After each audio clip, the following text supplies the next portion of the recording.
With us now, the aforementioned George Conway. Thanks for being here. And thanks for having me. So what is the legal definition of what he did that's impeachable?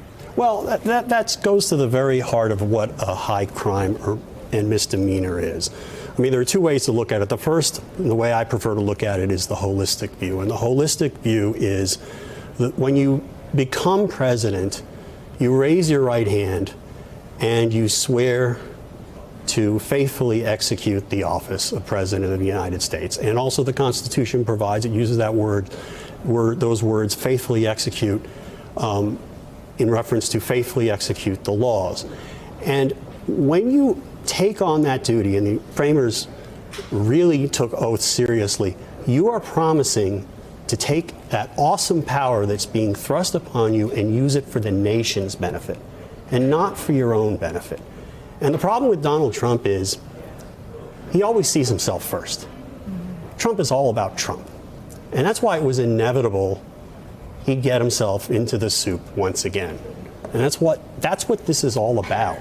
He was using the power of the presidency in its most unchecked area, foreign affairs, to advance his own personal interests as opposed to the country's. There's emotion in your voice, not when you talk about Donald Trump, but when you talk about the country. What are your concerns about the country? My concern about the country is that so many, I mean, we talked in that op-ed, Neil and I, about the Congress needing to do its duty and the president not doing his. This is about the country, people doing the right thing by the country and not by their party. And this is about telling the truth about what really happened and not about party loyalty. This is about putting the country, the law, truth above partisanship. Are you disappointed that Republicans don't seem to see it that way? I'm horrified. I'm appalled. And if you had told me 3 years ago that it would come to this, I wouldn't have believed it. Because I don't think, I mean, you could not have imagined, I don't think I could have imagined a president, any president, engaging in this sort of conduct. If you're alone with a Republican, you spent your career in Republican legal causes. You now are bosom buddies with Neil Katyal. Who'd have thunk?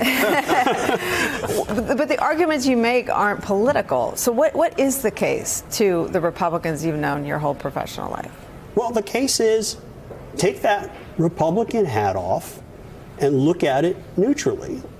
Or look at what you would have done if Donald Trump were a Democrat. Would you be making these ridiculous arguments about process, about think of the other arguments that they're making, that he's just it was a quid pro quo, but Zelensky didn't know it. Right, he didn't know it, or it wasn't corrupt. He was really talking about corruption. I mean, all these things that they don't really believe or couldn't possibly believe. I mean, would they, if Barack Obama had done this, they'd be out for blood, and they'd be right. So, Neil, we've talked about this moment.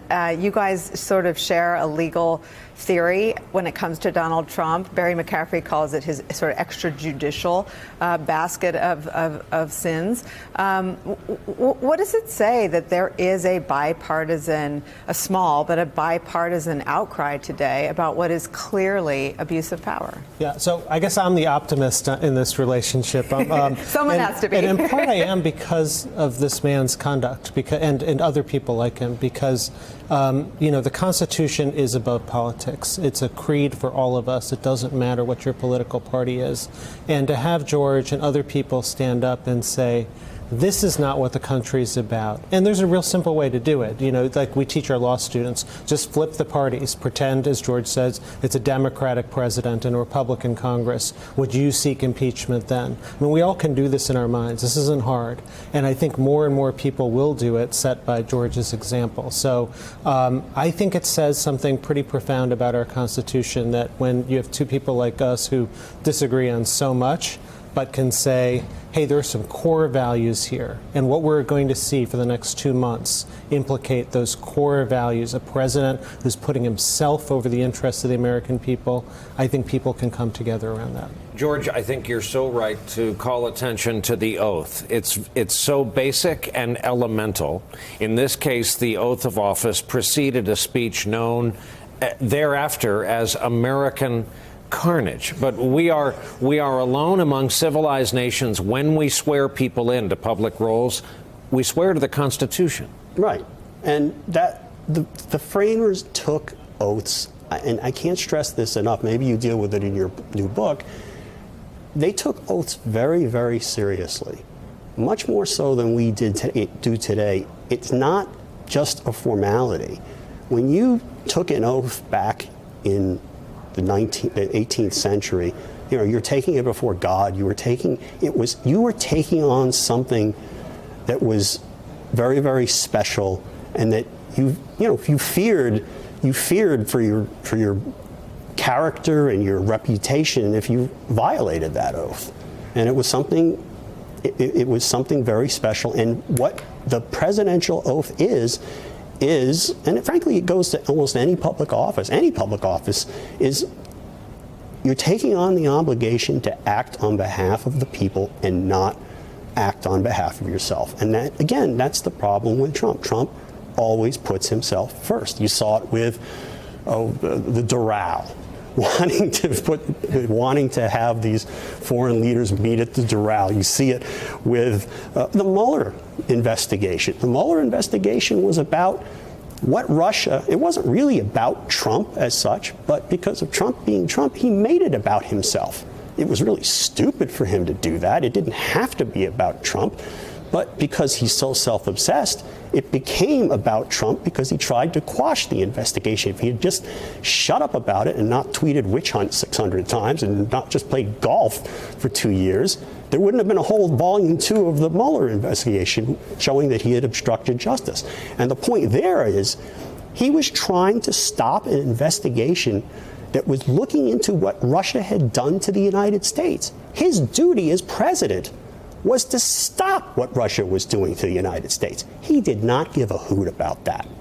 And that to my mind, was also an impeachable offense. Frankly, even just as bad as what we're talking about here. And I think it's actually equally easily explainable as an impeachable offense. But wow. It's a privilege to be sitting here with all of you. And I just want to ask you, George, what brings you here today? Is it the degree of alarm? Is it this moment? Is it the history of impeaching a president? Look, it's the moment. I don't even, frankly, watch, with no offense, I don't even watch None taken much. here. I don't even, frankly, watch much television news. I get my news online mostly. I watch television mostly for sports, and I don't frankly want to be on television. But this, I just don't get why people can't see this and why people are refusing to see this. It's appalling to me.